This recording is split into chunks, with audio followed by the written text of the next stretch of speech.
नमस्कार, मैं शशिधर कुमार आप सबके बीच में।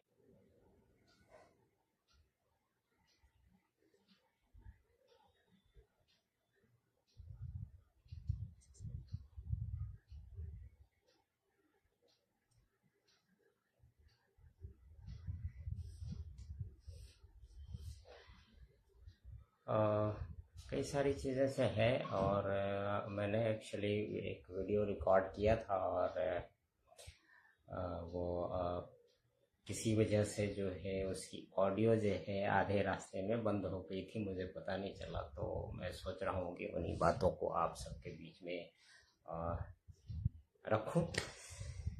रखने के पीछे कुछ रीज़न है कि जैसे कई सारे लोग मुझे फ़ोन करते हैं, जैसा मैं बराबर बोलता रहता हूँ, अलग अलग प्रांतों से अलग अलग क्षेत्र के लोग मुझे फ़ोन करते रहते हैं, कई सारी चीज़ें डिस्कस करते हैं। तो उसी अनुभव के आधार पे मैं कुछ चीज़ें आपके साथ डिस्कस करना चाहता हूँ। मेरे बिहार के जितने संगठन हैं वो मेरे से परेशान रहते हैं। कहीं ना कहीं मेरे पोस्ट के ऊपर कमेंट करने वालों को लोग सुनाते हैं फ़ोन करके। तो अगर आपके अंदर मेरे से किसी तरीके की अगर मैंने गलती की है तो मैं माफ़ी मांगने के लिए तैयार हूँ सार्वजनिक तौर पे। क्या आपके अंदर वो कुव्वत है? आपने जो गलती करी है, क्या आपके अंदर वो कुव्वत है? अगर नहीं है तो जैसा चल रहा है चलने दीजिए। मेरे पोस्ट पे आके किसी दूसरे को धमकाने का जो है ये सही तरीका नहीं है। दूसरी बात, मैं आपके पोस्ट पे धमकाने नहीं जाता हूँ। मैं किसी के भी पोस्ट पे धमकाने, मेरी आदत ही नहीं है धमकाने क्यों जाऊँगा मैं? आपका अपना स्वतंत्र विचार है, मेरा अपना स्वतंत्र विचार है। मैंने किसी को गाली नहीं दी, मैंने किसी तरीके का इस तरीके का व्यवहार नहीं किया जिससे किसी का मन दुखी हो, लेकिन उसके बाद भी किसी के मन में दुखी हो।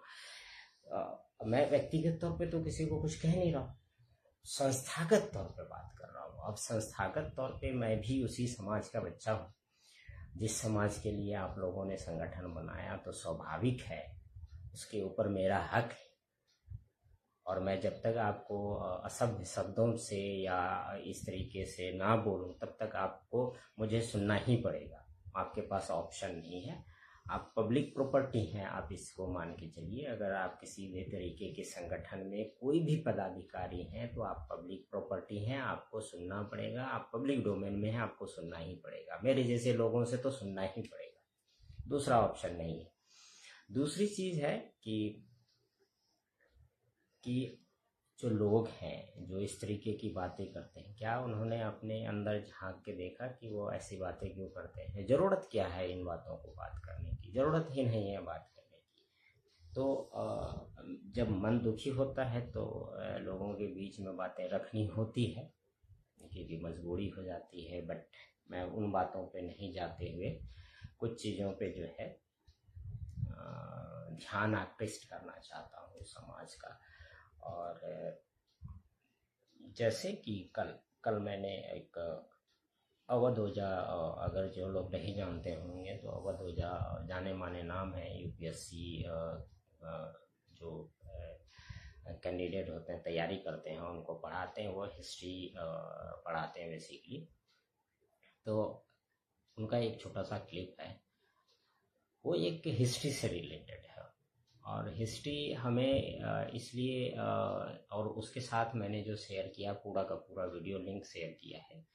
और उसमें वो तकरीबन 3 घंटे प्लस का वीडियो है। बट मेरे ख्याल से 2 घंटे प्लस का वीडियो अगर आप देखते हैं 2 घंटा 10, 12, 15 मिनट तक तो वो सफिशिएंट है। उसके बाद कुछ चीज़ें होती है जो 3 ताल का एक वो हिस्सा है, वो आधे घंटे पौने घंटे उसको उस हिसाब से हर सप्ताह जो चलाते हैं कि ये चीज़ें हुई है उसके ऊपर बातचीत करते हैं। तो ज़रूरी नहीं है कि आप उसको सुने।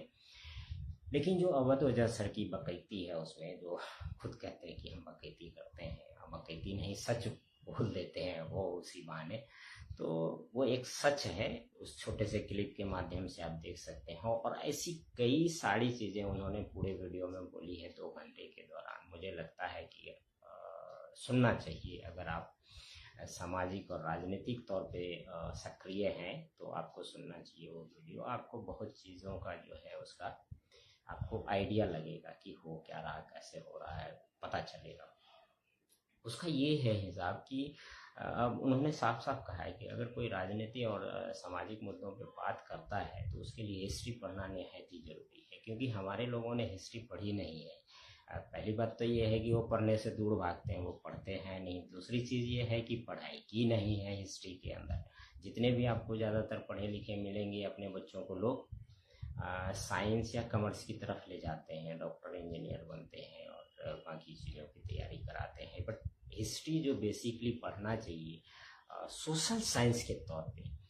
आज मैं आईटी में काम करता हूँ, बट हिस्ट्री में मेरी इतनी रुचि ऐसे नहीं बन गई है। हिस्ट्री को मैंने चूँकि अपने ही समाज के माध्यम से पढ़ने का जो रुचि है मेरा, वो आगे बढ़ा और मैंने उसी को कंटिन्यू किया है। कोई मेरी हिस्ट्री में वैसी कोई रुचि नहीं थी, बट आज की तारीख में अगर आप देखें तो हिस्ट्री की बहुत सारी किताबें मैंने पढ़ी है और मुझे लगता है कि हर व्यक्ति को हिस्ट्री पढ़ना चाहिए। और हिस्ट्री ये बताता है आपको कि आप गलत आपने पूर्व में क्या किया है और उस गलती से सीखते हुए भविष्य में वो गलती ना दोहराएं, ये आपको हिस्ट्री एक सीख देती है। इसीलिए मुझे लगता है कि हिस्ट्री हर व्यक्ति को पढ़ना चाहिए। उससे एक आपको सामाजिक ज्ञान भी होता है, किस तरीके की जो है चीज़ें होनी चाहिए, क्या नहीं होनी चाहिए।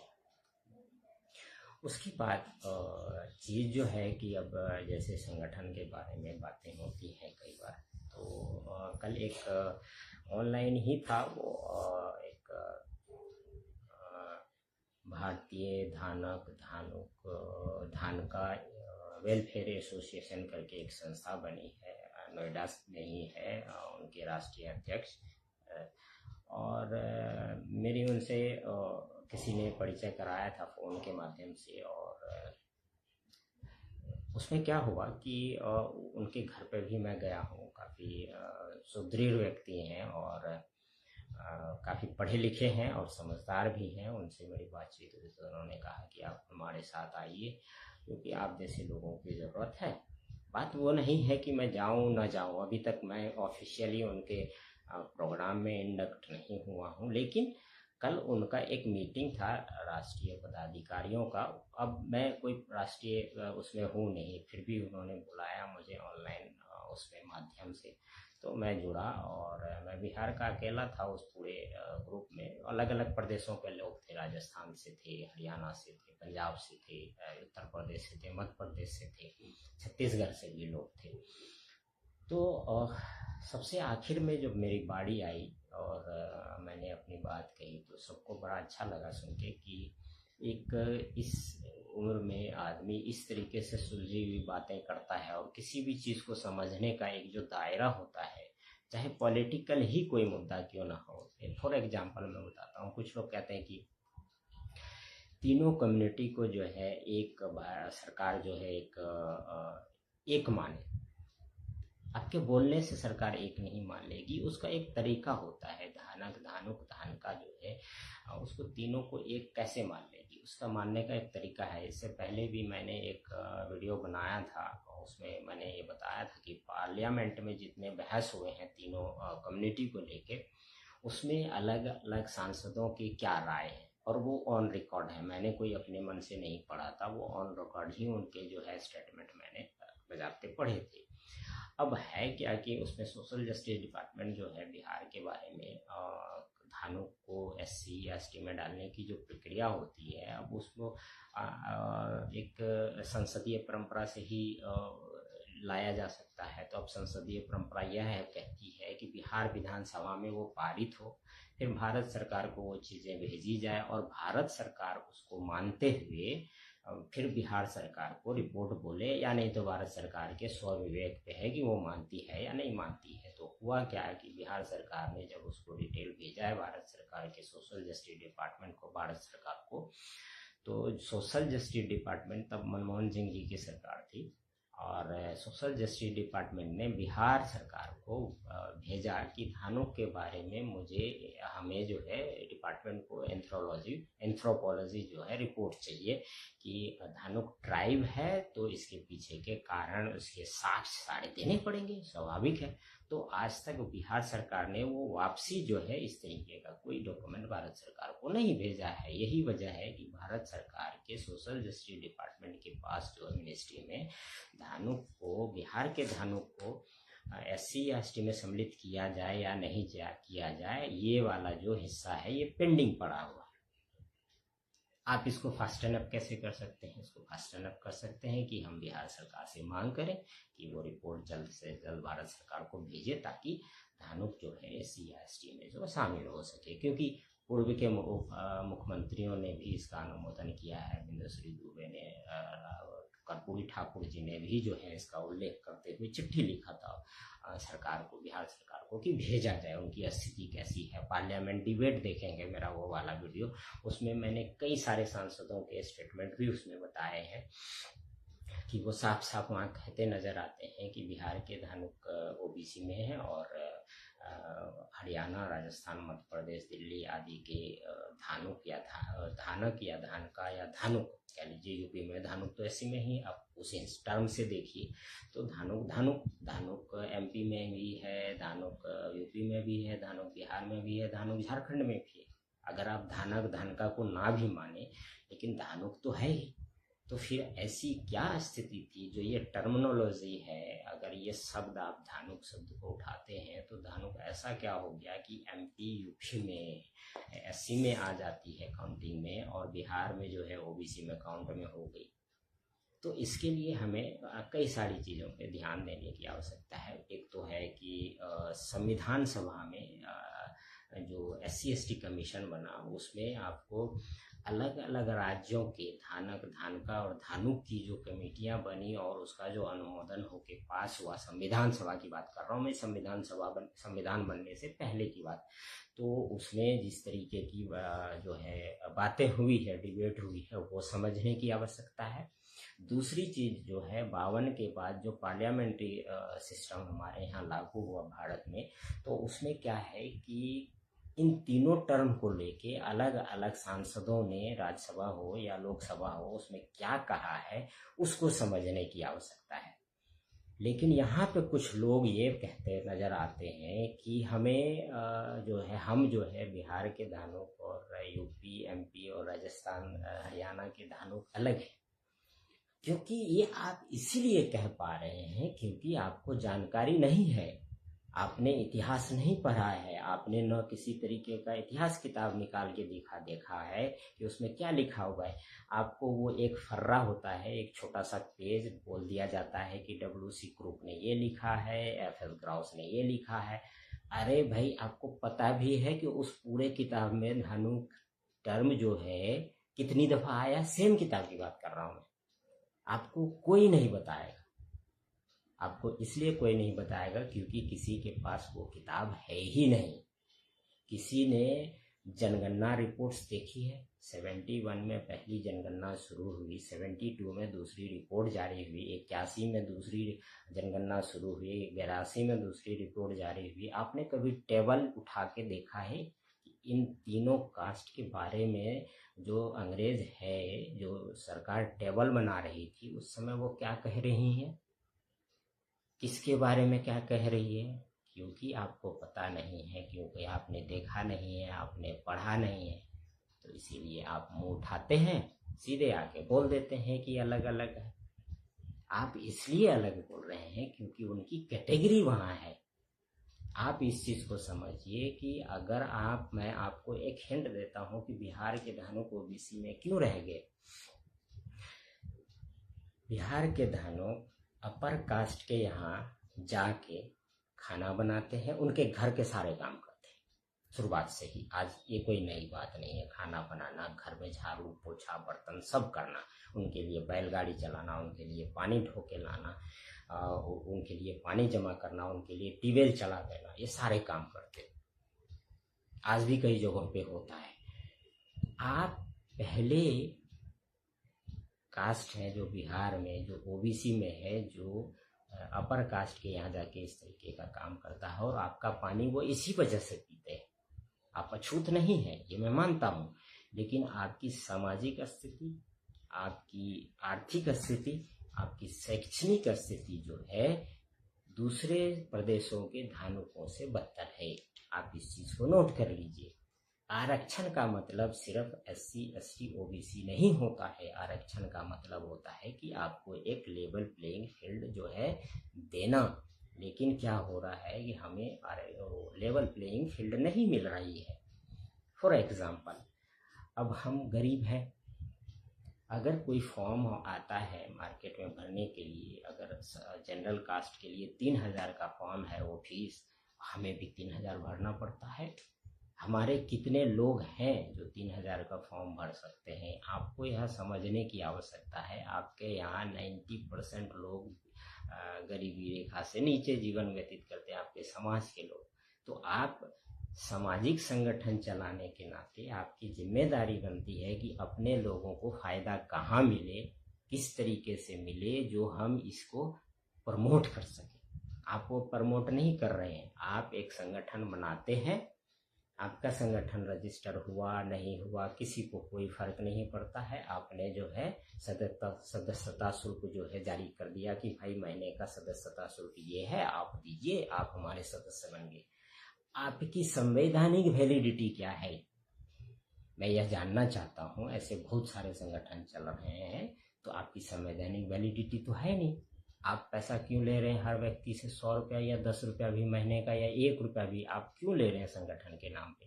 पहले आप संगठन रजिस्टर कराइए, आप उसका परफॉर्मा लोगों के बीच में रखिए। लोगों को इच्छा होगी वो आपको पैसे देंगे, सदस्य बनेंगे। आपको, मुझे या किसी और को किसी तरीके की दिक्कत नहीं है। लेकिन आप क्या करते हैं कि आपने एक फेसबुक पे बनाया और आपने कह दिया कि ये हमारा संगठन है, आप दीजिए इतना रुपया महीने का और हम आपको ये देंगे वो देंगे।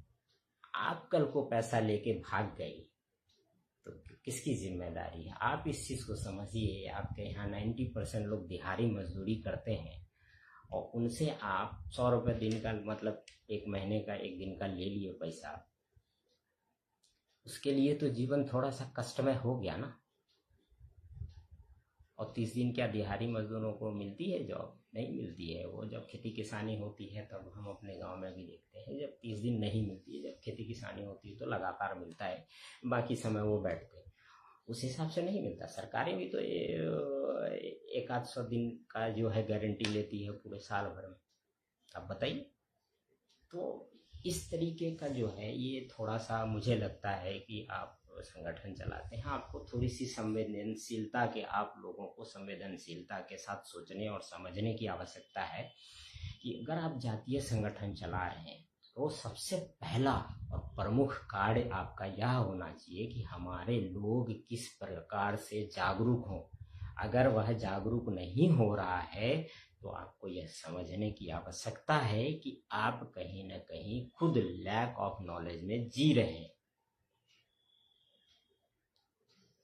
लैक ऑफ नॉलेज में जीने की वजह यही है कि आप कहते हैं कि हम किसी का पैर टूट गया उसका इलाज करवाएंगे, किसी का वो एक्सीडेंट हो गया तो हम भर्ती करा देंगे। यह NGO का काम है। एक ह्यूमन बीइंग होने के भी नाते मेरे आसपास कहीं कोई एक्सीडेंट हो जाएगी, अगर मेरे अंदर संवेदनशीलता है तो मैं उसको उठा कर हॉस्पिटल ले जाके भर्ती करा दूंगा। आजकल तो वैसे भी टेंशन नहीं है, अगर किसी का एक्सीडेंट हो गया तो आप जाके भर्ती करा सकते हैं, आप फिर वापस जा सकते हैं, आपसे कुछ भी नहीं मांगा जाएगा। ये भारतीय न्याय संहिता में ही लिखा हुआ है कि आपसे पुलिस भी वेरिफिकेशन के नाम पे कुछ नहीं पूछेगी। हाँ, आपसे ये पूछ सकती है कि कहाँ एक्सीडेंट हुआ, स्पॉट क्या था, बता दो, तो वो आप बता दें एक ह्यूमन बीइंग के नाते। लेकिन आपके ऊपर कोई कानूनी बाध्यता नहीं है। ब्लड डोनेशन, दुनिया भर की NGO है जो ब्लड डोनेट करती है। अगर आप लगातार कहीं करते हैं, बहुत सारे लोग हैं अपने जानने वाले जो लगातार करते हैं, उनके पास आई कार्ड होता है, वो कभी भी 2-4 ब्लड जब डोनेट कर रहे हैं सालों से, तो वो ले सकते हैं, मांग सकते हैं, और देती भी है संस्थाएं। रोटरी क्लब जैसी संस्थाएं बहुत सारी भरी है, पूरे भारत में भरी हुई है। हाँ, ये अलग बात है कि कई बार ज़रूरत पे वक्त नहीं मिलती है, तो आप अपने लोगों से संपर्क करिए। आजकल सोशल मीडिया का ज़माना है। अगर मेरे पास भी आता तो मैं भी शेयर कर देता हूँ कि भाई यहाँ पे किसी को ज़रूरत है, अगर किसी का ये ग्रुप है तो जाके हेल्प करिए। उसके लिए जाति के नाम पे संगठन बनाने की क्या आवश्यकता है, मेरा यह सवाल है आप लोगों से। अगर बाढ़ पीड़ित में कुछ हो गया या अभी अगजनी हो रहा है बाढ़ धूप की वजह से और हवा की वजह से, तो उसके लिए संगठन, जातीय संगठन बनाने की क्या जरूरत है? उसके लिए तो एनजीओ जैसी संगठन बननी चाहिए ना, जिसमें जाति का नाम भी ना हो, उसमें हर जाति के लोग काम कर सके, हर जाति को लोग समझेंगे कि उनका भी कंट्रीब्यूशन है और उन्हें भी कुछ वापसी में मिलेगा कभी। लेकिन क्या कर रहे हैं आप लोग, जाति के नाम पे संगठन में बनाते हैं और जो स्वयं सेवी संस्थाएं करती है काम, वही वाला काम आप लोग कर रहे हैं। आप लोग इस चीज का जो है बृहत्तर स्तर नहीं देख पा रहे हैं, और यही है लैक ऑफ नॉलेज। आप कितने भी पढ़े लिखे हो जाएं, जरूरी नहीं है। मैं दिल्ली एनसीआर में जब लोगों के बीच जाके जागरूक कर रहा था, और हमारे साथ बहुत सारे 10-12 लोग थे। आज की तारीख में दिल्ली में जितने लोग सक्रिय हैं सामाजिक एकता के नाम, अपनी जातीय एकता के नाम पे, सबको मैं पर्सनली जानता हूँ, सब मुझे जानते हैं। और हम क्या करते थे, हम लोगों को बताते थे कि आपकी जाति ये है, आपका हिस्ट्री ये है, आपके लोग ये हैं, आपके संगठन में ये लोग हैं, आपके जो है स्वतंत्रता सेनानी ये थे, आपके साहित्यकार ये हैं। हम यही बताते थे, हमारा काम ही यही है। हमने कोई संगठन उसके लिए नहीं बनाया, लेकिन हमने दिल्ली में इतने लोगों को जागरूक कर दिया कि आज 3 संगठन अलग अलग नामों से चल रहे हैं उसी में से। हाँ, उसमें कुछ लोगों, नए लोगों को जोड़ा होगा, इसमें कोई दो राय नहीं है। मैं ये नहीं कहता कि सारे वही हैं, लेकिन टॉप में अगर आप ऊपर देखें तो वही लोग हैं जो हमारे साथ थे उस समय। हम बिना संगठन के काम कर रहे थे, हम लोगों के बीच में जा रहे थे, हर सप्ताह कहीं ना कहीं बैठकी हो रही थी, हमारी 10 लोगों के बीच में बैठ रहे थे।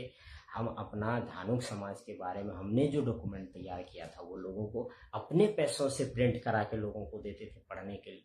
आप पढ़िए, अगर किसी तरीके की बात हो तो नीचे फोन नंबर डला हुआ, आप उस पर संपर्क कर सकते हैं। आप क्या कर रहे हैं, आप उस चीज को ध्यान ही नहीं दे पा रहे हैं। दूसरी चीज जो है कि जो अपने बिहार में जो संगठन बन रहे हैं, ये सारे दरभंगा, मधुबनी, समस्तीपुर वाले ही क्यों बना रहे हैं? तो दूसरे जिले नहीं है क्या? 38 जिले हैं बिहार में, और इन कुछ सालों में एक ही संगठन से निकलते निकलते 3 संगठन हमारे सामने सुरसा की तरह मुंह बाए खड़ी है। और मैं समाज के लोगों से पूछना चाहता हूँ कि ऐसा क्यों है, और क्यों ऐसा लोग कर रहे हैं? आखिर क्या मजबूरी है? दूसरे जिलों में इनका कोई प्रचार प्रसार नहीं हो रहा है। एक आध कोई लोग हैं जो राजनीति से संबंधित हैं, वो इस तरीके की जातिगत उसमें जुड़ जाते हैं ताकि उनको आगे चल के फायदा मिले। मैं ऐसे कई लोगों को जानता हूँ और नाम गिना दूंगा, वो जातिगत राजनीति करते हैं और अल्टीमेटली उनका मोटिव जो है राजनीति पे ही निर्भर है कि वही करना है मुझे। आप बेसिकली क्या है कि आप समाज से की भलाई से आपका कोई लेना देना नहीं है। आपको सिर्फ और सिर्फ अपनी व्यक्तिगत भलाई दिख रही है कि लोग यह कहें कि हम बड़े लोग हैं, हमें लोग पहचानते हैं। अभी किसी ने मेरे एक फेसबुक पोस्ट पे लिखा था कि आप भी मंडल लिखना शुरू कीजिए। पहली बात तो कि मेरा जो नाम है वो आधिकारिक तौर पे वही नाम है, मैं उसमें बदलाव नहीं करना चाहता है। बट मेरा यह मानना है कि टाइटल आपका कुछ भी हो, अगर लोग आपको धनुक के तौर पे, धनुक का बेटा के तौर पे जानते हैं, that is more important then title मेरे ख्याल से। और मैं यही बात हर प्लेटफॉर्म पे बोलता भी हूँ, और मेरे नाम से मुझे नहीं लगता है कि किसी को परेशानी नहीं है। और पूरे भारत में लोग जानते हैं। आप गुजरात के लोगों के पास मेरा मोबाइल नंबर है, पंजाब के लोगों के पास, पंजाब के जो वासिंदे हैं, ऐसा नहीं है कि मैं बिहार के माइग्रेंट की बात कर रहा हूँ गुजरात में रहते हुए। गुजरात के जो ओरिजिनल धानुक हैं, जो वहाँ पे मतलब वो वहीं के हैं बेसिकली, कोई माइग्रेटेड पीपल नहीं है, बिहारी पीपल नहीं है, गुजराती हैं प्रॉपर, उनके पास मेरा नंबर मिलेगा। जो पंजाबी हैं, जो पंजाब में ही पले बढ़े सब कुछ हुआ, उनके पास मेरा नंबर। आप स्टेट ले लीजिए, पंजाब, राजस्थान, हरियाणा, दिल्ली, यूपी, मध्य प्रदेश, छत्तीसगढ़, सबके पास मेरा फ़ोन नंबर मिलेगा, नो डाउट। तो मैं धानुक के तौर पे जाना जाता हूँ, इसमें कोई किसी प्रकार की किंतु परंतु नहीं है, इसलिए नहीं लगाता। लेकिन वापस आते हैं हम पॉइंट पे कि आप ऐसा क्यों कर रहे हैं। आप समाज को आप लोग बांट रहे हैं, इस चीज़ को आप लोग समझिए। आपको समझना पड़ेगा कि समाज को हम इस तरीके से बांट रहे हैं। जैसे मेरे नाम पे कई सारी चीज़ें चल रही होती है, लोग मुझे कहते हैं कुछ और, सामने कुछ और कहते हैं, पीठ पीछे किसी और को कुछ और कह रहे होते हैं। मैं उन बातों पे नहीं जाऊंगा, मुझे अब कोई बुरा नहीं लगता इन बातों का। मैं इन सब चीज़ों से ऊपर उठ चुका हूँ और मुझे समझ आती है, और मेरे अंदर सिर्फ और सिर्फ मैं ये देखना चाहता हूँ कि समाज की बेहतरी के लिए आप क्या कर रहे हैं। आप जागरूक नहीं कर रहे हैं, जिससे दो लोग भी जो है, जिनके पास, दो लोगों के पास किसी तरीके की हिस्ट्री की कोई नॉलेज नहीं है, दानव की हिस्ट्री की। दो लोग आपके पास, मतलब इतने संगठन है, मैं बता दूंगा आपको, दो लोग नहीं है जिनके पास ऐतिहासिक किसी प्रकार की जानकारी हो। दो लोग ऐसे नहीं है जिनके पास साहित्यिक किसी प्रकार का नॉलेज हो कि साहित्य के क्षेत्र में हमारे लिए कौन कौन थे, कहाँ हैं, क्या कर रहे थे। बाकी लिटरेली वर्ल्ड में तो आपको कुछ पता ही नहीं है कि अभी क्या चल रहा है, कहाँ पे चल रहा है, आपकी क्या है, मतलब मनसा है, नहीं है, कोई मतलब नहीं है जो मार्केट में आता है। एक छोटा सा उदाहरण देना चाहता हूँ कि जब जगदीश प्रसाद मंडल जी को जो है आज साहित्य अकादमी अवार्ड मिला था, तो उस संगठन के बहुत सारे लोग दिल्ली में फूल, जो गुलदस्ता होता है, गुलदस्ता देने गए और फोटो खिंचवाई, फिर अपने फेसबुक पे डाला। पर गर्व होना लाजमी है, इसमें कोई किंतु परंतु नहीं है। आपको उसके पीछे की मंशा समझनी पड़ेगी कि जब मैंने आपको 2020 से पहले ही ये बात कही थी कि अपने समाज के कई अच्छे राइटर्स हैं, जगदीश प्रसाद मंडल जी जैसे, और भी कई सारे लोगों का, एक मीटिंग में मैंने साफ साफ कहा था कि चूंकि आप लोग मधुबनी के हैं और ये मधुबनी के ही सारे एड्रेसेस हैं, आप लोग वहाँ जाएं और जगदीश प्रसाद मंडल जी को कम से कम अपनी तरफ से समाज के तौर पे, जातिगत संगठन के नाम पे आप उनको जो है धन्यवाद कहें, और कहें कि आपने जो है अपने समाज के लिए बहुत ऊंचा मकाम हासिल किया है, हम इसके आभारी हैं। संस्थागत तौर पे हम आपको सम्मान देना चाहते हैं। लेकिन संगठन में किसी ने इस बात की जहमत नहीं उठाई। दुख इसी वजह से होता है कि जब 2020 में मैंने बोला, 2020 से पहले की बात है, ईयर एक्चुअली में नहीं पता मुझे, मैं यहाँ आने से पहले जब दिल्ली रहा करता था तब की बात है। मेरे घर के बगल में ही एक छोटा सा बैठकी हुआ था, उसमें मैंने कहा था और एड्रेस साथ में दिया था कि आपके मधुबनी के ही हैं, और मधुबनी में तो कहीं भी आदमी जा सकता है, कटिहार में कोई होगा तो मैं जा ही सकता और मैं बोल भी सकता हूँ। लेकिन किसी ने, अब हर कोई जो है साल में 2 बार घर जा रहा है, एक बार तो कम से कम छठ में जा ही रहा है, काली पूजा में जा ही रहा है, होली में जा ही रहा है। लेकिन इन पदाधिकारियों को, सो कॉल्ड पदाधिकारी जो जातिगत लोग हैं, एक बार भी फुर्सत नहीं मिला जगदीश प्रसाद मंडल जी के घर पे जाने की। लेकिन जैसे ही साहित्य अकादमी अवार्ड मिला इनको दिल्ली में, और उस रात तो नहीं गए, लेकिन दूसरे ही रात सुबह सुबह सब लाइन हाजिर हो गए वहां पे जो है गुलदस्ता देने के लिए। तकलीफ इस बात का है कि आप जहनियत नहीं उठाते हैं कि किस चीज की जरूरत कब है, जरूरत कब है, क्या है, कैसे है। आपको फ्यूचर देखना पड़ेगा। जातिगत अगर संगठन चलाते हैं तो आपको भविष्य देखना है। अगर मैं संगठन चलाऊंगा तो मुझे अपना जीवन नहीं देखना है, क्योंकि मैंने जीवन पे उस जगह अपने आप को ले आया कि अब यहाँ से मैं दूसरी नौकरी ढूंढने नहीं जाऊंगा सरकारी। मैं जो कर रहा हूँ उसी में मुझे मरना खपना होगा, या मैं खेतीबाड़ी करने चला जाऊं। लेकिन अगर मैं जातिगत संगठन चला रहा हूं तो मुझे अपने भविष्य की चिंता है, मतलब अपने बच्चों की चिंता है, आपके बच्चों की चिंता है, जो भी मेरे संगठन के अंदर लोग होंगे उनके बच्चों की चिंता है। क्या कोई संगठन आज की तारीख में जो आरक्षण आधारित जो समस्याएं हैं उसके बारे में किसी प्रकार की जागरूकता फैला पा रही है? आपने ऐतिहासिक तौर पे किसी तरीके की कोई जागरूकता नहीं फैलाई। आपने साहित्यिक तौर पे किसी तरीके की कोई जागरूकता नहीं फैलाई। आपने जो है आरक्षण से संबंधित परेशानियों के बारे में किसी तरीके की जागरूकता नहीं फैलाई। आपने स्किल डेवलपमेंट को लेके हमारे लोग किस तरीके से कहाँ सही जगह जा पाए, इसके बारे में किसी तरीके की कोई जागरूकता नहीं फैलाई। उनको नौकरी कहाँ मिले, कैसे मिले, किस प्रकार मिले, इसके बारे में किसी तरीके की जागरूकता नहीं फैलाई। अगर कोई नौकरी कर रहा है तो उसको बचत कैसे करे, अपने पॉकेट में पैसा कैसे रखे। अगर मान लीजिए कि जैसे भविष्य प्राइवेट जॉब कर रहे हैं लोग, भविष्य के लिए पैसे जोड़ने पड़ेंगे, तो भविष्य में पैसे जोड़ने के लिए इस तरीके के कौन से टूल हैं, क्या आपने अपने बच्चों को बताया, उसके लिए क्या जागरूकता फैलाई आपने। आपने इन सब चीज़ों की कोई बातचीत नहीं की। आपने लड़कियों को आगे बढ़ाने के लिए कोई बातचीत नहीं की, इसके बारे में किसी तरीके का कोई बातचीत नहीं हुआ, कोई जागरूकता आपने नहीं फैलाई। आपने पाखंड और जो है अंधविश्वास इतना भरा पड़ा है। कल ही जो अभी हमारे बिहार के शिक्षा मंत्री की एक वीडियो वायरल हुई है, जिसमें वो अपने आप को झड़वाते हुए किसी ओझा से नजर आते हैं। तो आप समझिए कि इस तरीके का जो अंधविश्वास फैला हुआ है और आपके समाज में किस प्रकार अंधविश्वास फैला हुआ, उसके बारे में आपने किसी तरीके की कोई जागरूकता नहीं फैलाई। तो मेरा सवाल यही है कि आप किस तरीके का जातिगत संगठन चलाते हैं जिसमें जागरूकता जो है 0% पे किसी तरीके की।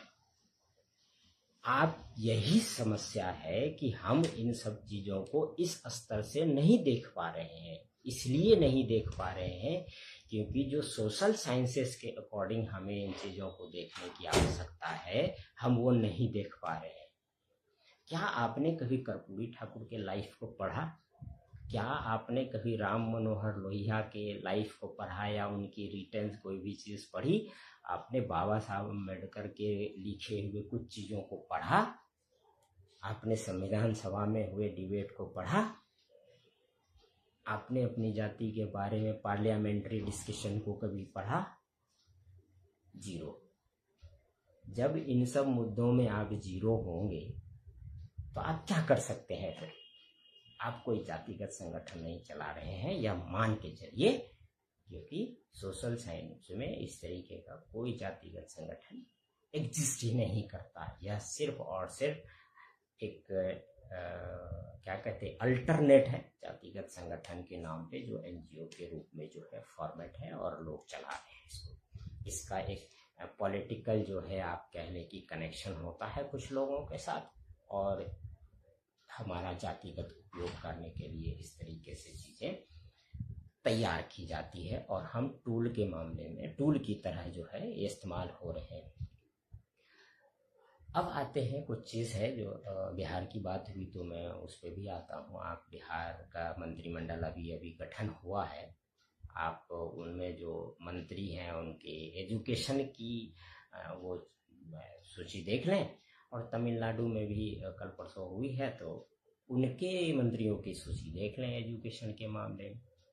और आपके यहाँ जो मतलब ठीक है, मंत्रालय मंत्री किसी को भी बनाया जा सकता है, मैं उस पर नहीं जा रहा हूँ, लेकिन कम से कम यह मेरे ख्याल से एक पढ़े लिखे समाज की ये दायित्व बनता है कि वो कम से कम इस तरीके से मंत्रालय में जो है थोड़ा सा किया जाए, ताकि कम से कम सामने वाला जो मंत्री है वो अपने मंत्रालय को जो है जस्टिफाई कर पाए।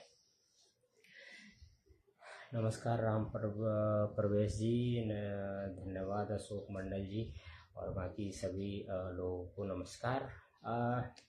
एक चीज़ और है, मतलब ये सलाह के तौर पे मान लें अगर हमारे संगठन चलाने वाले लोग, कल मैं जिस संगठन की बात कर रहा था कि ऑनलाइन मीटिंग में शामिल हुआ था, उसमें कई सारी चीज़ें हैं। मैंने जो बातें कही उन्होंने अक्षरश उसको कहा कि हम इसको जो है अपने संगठन में जो है मिलाने का प्रयास करेंगे, आपके हर बात को मिलाने का प्रयास करें। कहने का मतलब आप देखिए कि मुझे 2 से 3 मिनट समय मिला था और मैंने जो बातें कही उन सबको सबने जो है एक एक सुर में इस बात को स्वीकार रहा है कि नहीं, हिस्टोरिकली जो फैक्ट्स है वो आप एकदम 100% सही कह रहे हैं, उसको डिनाई भी नहीं कर सकते। क्योंकि एक छोटा सा उदाहरण देता हूँ, कल के मीटिंग में एक अपने ही समाज के हैं कबीरपंथी, और हरियाणा से हैं, और वो भी शामिल हुए थे, वो अपनी बात कह रहे थे। तो मैंने उन पे जो है उन्होंने जो पद्मावत का जो है जिक्र जब किया, तो मैंने अपने ही समाज के मैनपुरी के हैं, उनकी किताब मैंने बोली थी राष्ट्रीय अध्यक्ष जी को कि ये किताब आप चूँकि उसी बुंदेलखंड से आते हैं, तो आप यह कहें अपने ही समाज के लोग ने जितने लिखा है, और पूरे मैनपुरी के इतिहास के बारे में लिखा है, और सांस्कृतिक विरासत है, वो हमें पढ़ना चाहिए। हिस्टोरिकली जो है करेक्टेड बुक है मेरे हिसाब से, और उसमें कई सारे ऐसे रेफरेंसेस हैं जो हमें जानने में सहायता प्रदान करता है। तो उसी में से जब वो पद्मावत वाला जिक्र कर रहे थे बाबा जी, तो मैंने उनको उस किताब में से, क्योंकि मैं जब किताब इस तरीके का पढ़ता हूँ तो उसमें एक नोटिंग लगा देता हूँ, और जैसे ही मैंने पढ़ना पलटा, मैंने उनको ऑनलाइन दिखा दिया कि ये देखिए सर ने इस पेज पे यही सेम लाइन लिखी है, आप देख लीजिए। और इसका जो है उन्होंने अर्थ भी लिख दिया है पद्मावत का, और भी कई सारी चीज़ें हैं उसमें अपनी ही जाति के बारे में। तो उनको मैंने यह बता दिया कि मैं पढ़ता हूँ और मेरी जानकारी में चीज़ें रहती है, ऐसा नहीं है कि मैं हवा में तीर मार रहा होता हूँ। तो यही वजह है, और हम सबको जो है थोड़ा सा इसके बारे में सोचना चाहिए। और दूसरा जो मैं ये कह रहा था कि जो टेक्निकलिटी है, कि जैसे ऑनलाइन ये मीटिंग थी, क्या कहते हैं उसको, गूगल के उसमें मीट पे, तो मैं इस तरीके की मीटिंग की पहले से ही पक्षधर रहा हूँ, क्योंकि अपने समाज के लोग अलग अलग प्रांतों में रहते हैं, तो लगातार जो है एक साथ बैठना थोड़ा मुश्किल है प्राइवेट जॉब की वजह से। तो मैं बार बार यह कहता हूँ कि जो है लोग इस तरीके की मीटिंग भी कर सकते हैं। इससे कई सारे फायदे ये होंगे कि अगर किसी तरीके के असमंजस या किसी तरीके का ऊहापोह की स्थिति होती है, या किसी तरीके का गलत संदेश पहुंच जाता है, तो राष्ट्रीय कार्यकारिणी इस तरीके की जो है मीटिंग जो है अरेंज करके, और उसको जो है उस बात को या तो स्वीकार सकती है या नकार सकती है, और उसके बारे में पक्ष रख सकती है, अपना विपक्ष रख सकती है, जो भी है। तो आप क्लियर जो है एज सुन एज पॉसिबल कर सकते हैं। उसके लिए राष्ट्रीय कार्यकारिणी का मतलब ये नहीं होता है कि सब आदमी फिजिकली बैठे फिर इस तरीके का काम करें। और इसका मैं उदाहरण देना चाहता हूँ कि जब 2022 में होली मिलन समारोह में मुझे कहा गया था कि आप अखिल भारतीय धानुक एकता महासंघ की तरफ से कि आप आइए हमारे साथ, तो मैं तो इच्छा नहीं कर रहा था मेरा, लेकिन उसमें एक बुजुर्ग व्यक्ति थी, उन्होंने बहुत मुझे कहा कि नहीं आपको आना है। तो मैंने कहा कि ठीक है, लेकिन मेरी कुछ शर्तें हैं। शर्तें यही है कि मेरे हिसाब से पूरे प्रदेश में जो है धानका जो है अलग अलग कम्युनिटी है, बट हम एक ही छाते के नीचे के हैं, और ये अलग अलग नामों से जाना जाता है। इसका मैं हिस्टोरिकल जो है रेफरेंसेस है मेरे पास, मैं उसको साबित कर सकता हूँ, ये मानना पड़ेगा। दूसरी चीज़ ये है कि संस्था के बायलॉज में बदलाव करनी पड़ेगी, और तभी मैं इंडक्ट हो पाऊंगा। अदरवाइज तो फिर वही बात हो गई कि आपने एक लेटर दे दिया, मैं उसको नहीं मानता, और अगर आप कहेंगे तो फिर आगे करेंगे। तो उन्होंने कहा हाँ हाँ ठीक है, कर सकते हैं। तो फिर जो है उस पर जो है मैंने एक जूम मतलब वही गूगल मीट जो है हमने अरेंज किया था, और कई सप्ताह के मंथन के बाद मैंने एक नया जो है बायलॉज तैयार करके इन लोगों को दिया था। बट अनफॉर्चुनेटली जो है वो वर्कआउट नहीं हो पाई इनके एंड पे। मेरे एंड पे तो ऑलमोस्ट जो है क्लियर कट था कि हाँ हम इसको लेके जा सकते हैं। बाकी सहमति बनानी नहीं बनानी जो इनके तत्कालीन जो है पदाधिकारी राष्ट्रीय लेवल पे या स्टेट लेवल पे थे, उनके हाथ में था, मेरे हाथ में तो था नहीं। मैं तो कुछ कर नहीं सकता था, जब तक उसकी मंजूरी नहीं मिलती मैं इंडक्ट भी नहीं हो सक रहा था। तो मैंने अपनी तरफ से जो है प्रयास वहाँ तक किया, उसके बाद मैंने छोड़ दिया। तो वो उदाहरण इसलिए मैं दे रहा हूँ क्योंकि उसकी ज़रूरत इसलिए आन पड़ी कि आप देखिए कि उस समय मैंने ये टेक्निकल चीज़ें 2022 में इस्तेमाल की और लोगों को बताया कि इस तरीके की भी मीटिंग हो सकती है। उसका जो है पॉइंट टू पॉइंट हम नोट डाउन करके एक मीटिंग ऑफ एजेंडा या मीटिंग पॉइंट मीटिंग पॉइंट्स जो है हम लोगों के बीच में रख सकते हैं कि हमारी इस तरीके की मीटिंग हुई। जैसे कल जो मीटिंग हुई, फिर राष्ट्रीय अध्यक्ष जी ने खुद जो है पॉइंट नोट डाउन किए थे, जिसने जिसने जो भी चीज़ें नई नई बातें कही, तो वो उन सारों को जो है उन्होंने क्लब करके अपना एक वो ग्रुप है उनमें उन्होंने शेयर किया कि कल हमारा जो है गूगल मीट के माध्यम से ये मीटिंग हुई और हम राष्ट्रीय कार्यकारिणी की तरफ से राष्ट्रीय अध्यक्ष और महासचिव इस बात पे जो है राजी थे, और ये जो है मीटिंग एजेंडा रहा और हमने इस पे हामी भरी है। इसमें जो है और भी जो है मंथन करने की आवश्यकता, इस तरीके से पूरा जो है एक सिस्टम तैयार। और यही मैं बार बार कहता हूँ, अगर मेरा आप 2017 तक का मीटिंग जो भी मैं दिल्ली में करता था, चाहे वो 10 लोग हो, 4 लोग हो, 5 लोग हो, जिनके साथ भी मैं बैठता था, कहीं भी दिल्ली एनसीआर में मैं गया, हर जगह मैंने यही बात कही कि जब भी वहाँ से मीटिंग से आता था, रात के 8 से 10 बजे के बीच में मैं उस पूरे मीटिंग में किस किस बंदे ने क्या क्या बात कही, मैंने आपको अक्षरश जो है वहाँ पे लिख के डाला है। और ये मैं तब से रिक्वेस्ट कर रहा हूँ कि आप लोग भी संगठन चलाते हैं, आप लोग भी इस तरीके का कोई मीटिंग करते हैं, तो वहाँ पे क्या हुई, किसने क्या बातें कही, आप उनको जो है क्या कहता है कि उसको आप सोशल मीडिया के माध्यम से या फेसबुक के माध्यम से आप लोगों के बीच में रखिए। लेकिन मुझे नहीं लगता है कि हाँ रखा होगा, ऐसा नहीं कह सकते कि रखा ही नहीं है, 2-4 लाइनें ही सही, लेकिन उसका प्रयास ऐसे होना चाहिए कि लोगों को समझ आना चाहिए कि हाँ हमने मीटिंग की और उसका मीटिंग में एजेंडा कितना हुआ। कम से कम 500 शब्दों में तो लिखिए। अब 4 लाइन लिख देंगे एक मीटिंग का, तो उससे किसको क्या कितना समझ आएगा चीज को लेके, किसी को नहीं समझ आएगा। तो अब देखिए महावीर जी, मैं इन बातों पे नहीं जाना चाहता, मेरे ऊपर कोई साक्ष्य नहीं है। आप चूंकि हर संगठन में रहे हैं तो आप ऐसी बातें कर सकते हैं, मेरे अंदर इस तरीके की कोई बात नहीं है। मैं अंदर खाने में था नहीं, अभी भी नहीं हूँ, इसीलिए मुझे नहीं पता है ना। तो इसलिए मैं इस तरीके की बातें नहीं कर सकता, लेकिन मैं जो देखता हूँ, जो समझता हूँ, उसके बारे में बात करता हूँ। आज भी 2-3 बंधुओं ने फ़ोन किया कि आपके वीडियो पे हमने कमेंट कर दिया तो हमें जो है कई संगठनों के द्वारा लताड़ा जा रहा है। क्यों लताड़ेंगे भाई आप? अगर मैंने कोई बात कही है तो आप अपनी तरफ से कुछ बात कहिए ना। आप अपनी बात तो कह नहीं रहे हैं, आप क्या कर रहे हैं, दूसरे को लताड़ रहे हैं। अगर मैंने कोई बात कही, आपको दिल पे दुखी लगा या आपको असभ्य बात कही, नहीं, जब नहीं कही तो विरोध करना मेरा स्वतंत्र अधिकार है। भारत देश है, ये स्वतंत्र देश है, इसमें अधिकार है हर आदमी को संवैधानिक रूप से किसी का भी सही शब्दों में विरोध करने का, और मैं वो कर रहा हूँ। और मैं विरोध क्या कर रहा हूँ आप खुद ही समझ लीजिए। मैं तो आपको एक रास्ता बता रहा हूँ कि सामाजिक संगठन और बेहतरी की तरफ कैसे जाए। मैं ये कह ही नहीं रहा हूँ कि आप वही क्यों कर रहे हैं, मैं ये कह रहा हूँ कि सिर्फ वही क्यों कर रहे हैं आप, इसके इतर भी कुछ कर सकते हैं। मैं ये नहीं कह रहा हूँ कि वही क्यों कर रहे हैं, मैं ये कह रहा हूँ कि सिर्फ वही क्यों कह रहे हैं। आप शब्दों पे ध्यान दीजिए, आप सिर्फ वही क्यों कर रहे हैं, उसके अलावे भी सामाजिक संगठनों का या जातिगत संगठनों का काम होता है, वह किया जाना चाहिए जो आप नहीं कर पा रहे हैं। बात यही है और कोई बात है ही नहीं।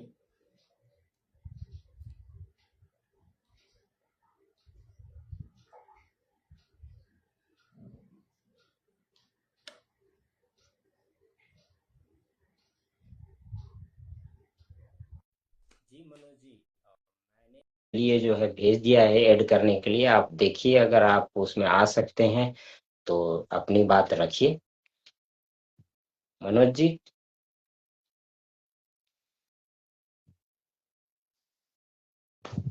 जी, तो बात घूम फिर के वही है कि मैं किसी का कोई विरोध नहीं है, कोई व्यक्तिगत विरोध नहीं है। अगर आप सामाजिक संगठन चलाते हैं ना, तो आपको आपके अंदर थोड़ी सी जो है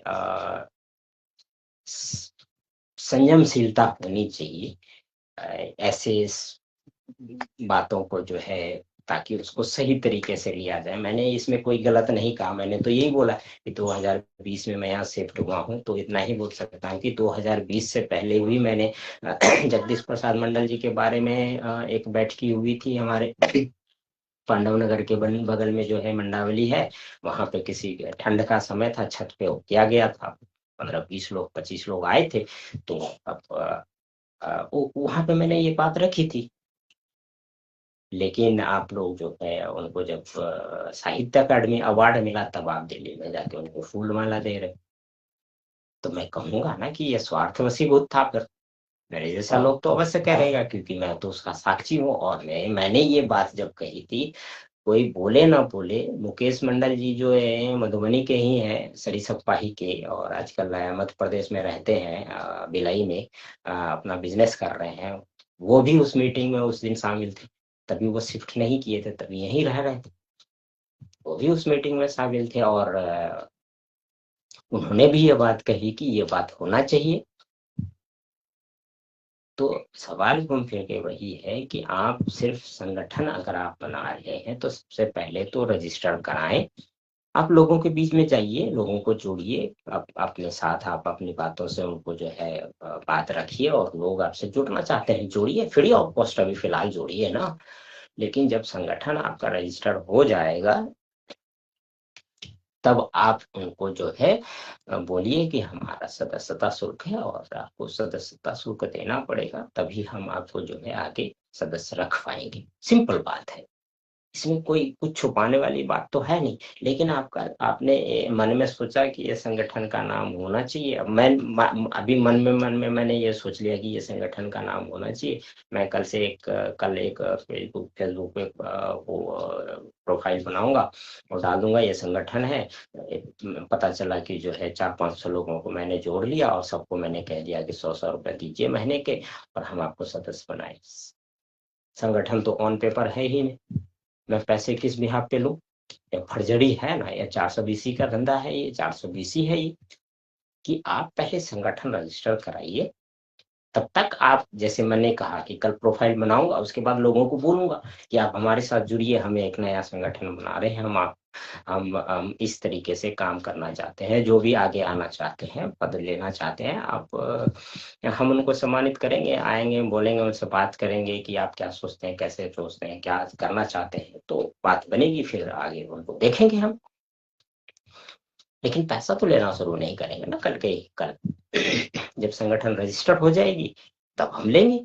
यही प्रक्रिया होनी चाहिए। इससे क्या होगा कि लोगों के मन में संशय नहीं होगी, और मेरे ऊपर जो है किसी का अगर किसी प्रकार का अगर संदेह हो, अ, ऐसा भी नहीं होगा फिर, क्योंकि वो संस्थागत तरीके से एक रजिस्टर्ड संस्था होगी, और उसके नाम से एक बैंक अकाउंट होगा, उस बैंक अकाउंट में जाएगा, है ना।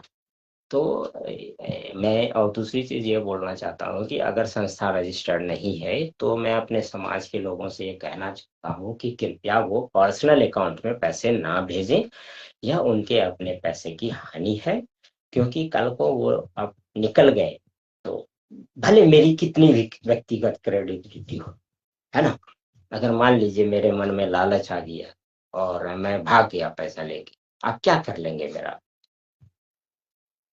सरकार भी आपको कुछ नहीं करेगी। 100-100 रुपए आपने क्या कह के दिया है, नहीं किया, सरकार उतना ऑडिट थोड़े ना करने जाती, नहीं करने जाती।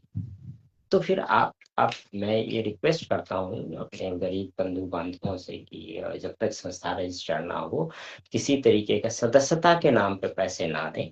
यह आपकी बेहतरी के लिए है। अगर इस बात से किसी संस्था को परेशानी हो, तो वो मेरा नंबर फॉर्म पे पड़ा हुआ, आप फोन करें मुझे, और मुझे गड़ियाएं, जितना गड़ियाना हो, किसी तरीके की कोई दिक्कत नहीं है, और मैं सब बातें आपकी सुनने के लिए तैयार हूँ। लेकिन जब तक संस्था रजिस्टर्ड ना हो, कृपया सदस्यता के नाम पे पैसे ना लें, और ये आपकी बेहतरी के लिए है, और समाज में बाकी लोगों की बेहतरी के लिए भी है।